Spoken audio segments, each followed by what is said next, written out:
मुनेश्वर आपका स्वागत करता हूं मेरे चैनल माई सिंपली एजुकेशन में। मैं इस चैनल पर हमेशा आपके लिए मोटिवेशनल, बायोग्राफिकल, ज्ञानवर्धक एवं रोचक कहानियां लाते रहता हूं। यदि आप इस चैनल पर नए हैं तो इस चैनल को सब्सक्राइब कीजिए, बेल आइकन को दबाइए, क्योंकि इसी से आपको नई वीडियो के अपडेट मिलने वाले हैं। तो आइए शुरू करते हैं कहानी। यथार्थ की पहचान। काशी में पावन गंगा के तट पर मुनि का बड़ा आश्रम था।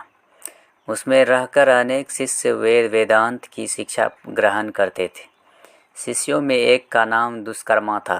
वह सब शिष्यों में सबसे ज़्यादा आज्ञाकारी, समझदार और दयालु प्रवृत्ति का था। एक दिन उसके सहपाठी ने कहा, दुष्कर्मा, जरा यह श्लोक समझा दो, मेरी समझ में नहीं आ रहा है, बड़ा ही कठिन है। अरे यह तो बहुत ही सरल है, अभी समझा देता हूँ। दुष्कर्मा ने सहपाठी को श्लोक समझा दिया। उसके सभी मित्र उसे दुष्कर्मा के नाम से पुकारते थे।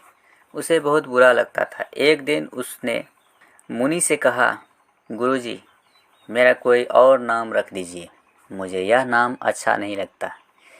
यह सुनकर मुनि मुस्कुराए। फिर उन्होंने कहा, ठीक है बेटा, पहले तुम देशाटन कर जाओ, जब वापस आओगे तो तुम्हारा नाम बदल देंगे। दुष्कर्मा गुरुजी के चरण स्पर्श करके देशाटन के लिए निकल पड़ा। वह एक गांव में पहुंचा। वहां उसने देखा कि कुछ लोग कंधे पर एक शव को ले जा रहे हैं। पीछे काफ़ी लोग राम नाम सत्य है करते हुए चल रहे थे। दुष्कर्मा ने एक आदमी से पूछा, भाई, मरने वाले का क्या नाम था? उस आदमी ने कहा, जीवक। जीवक भी कभी मरता है? दुष्कर्मा ने हैरानी से पूछा। बड़े मूर्ख हो, नाम से तो मात्र व्यक्ति को पहचाना जाता है।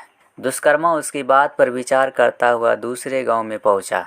वहां उसने देखा कि एक औरत एक लड़की को बुरी तरह पीट रही थी। यह देखकर दुष्कर्मा को दया आ गई। उसने पूछा, देवी, आप इसको क्यों पीट रही हैं?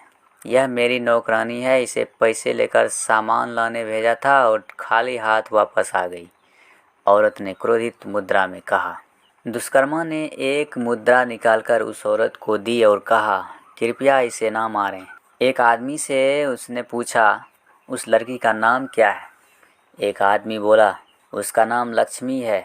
नाम तो बहुत अच्छा है, लेकिन नौकरी दूसरे के यहाँ करती है। अजीब आदमी हो, नाम तो केवल पहचान के लिए होता है, अर्थ में क्या होता है? यह कहकर वह आदमी आगे चल दिया। शायद यह ठीक ही कहता है, पर अब अपने नाम से कुछ संतुष्ट होकर दुष्कर्मा गांव छोड़कर वापस काशी की ओर लौट पड़ा। रास्ते में फिर उसे एक आदमी मिला। उसने कहा, भाई, मैं रास्ता भूल गया हूँ, मुझे काशी का रास्ता बता दोगे? दुष्कर्मा ने कहा, मैं भी वहीं जा रहा हूँ, मेरे साथ चलो। दुष्कर्मा ने उससे पूछा, मित्र, तुम्हारा क्या नाम है? वह आदमी बोला, पंथक कहते हैं मुझे। पंथक होकर भी तुम रास्ता भूल गए?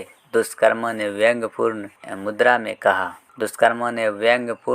में कहा, क्यों मजाक करते हो? नाम से क्या लेना देना? रास्ता तो कोई भी भटक सकता है। वह आदमी बोला, यह तो सबको पता है कि नाम से केवल आदमी की पहचान ही होती है। तुम ठीक कहते हो।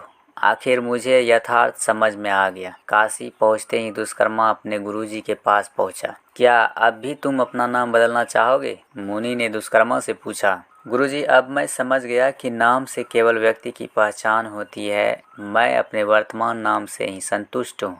निष्कर्ष, व्यक्ति की पहचान उसके नाम से नहीं बल्कि उसके गुण धर्म से होती है। उम्मीद है कि आपको ये कहानी बहुत अच्छी लगी। यदि अच्छी लगी तो इस चैनल को लाइक और सब्सक्राइब ज़रूर करें। तो मिलते हैं एक नए कहानी के साथ, तब तक के लिए हमें विदा दीजिए। धन्यवाद।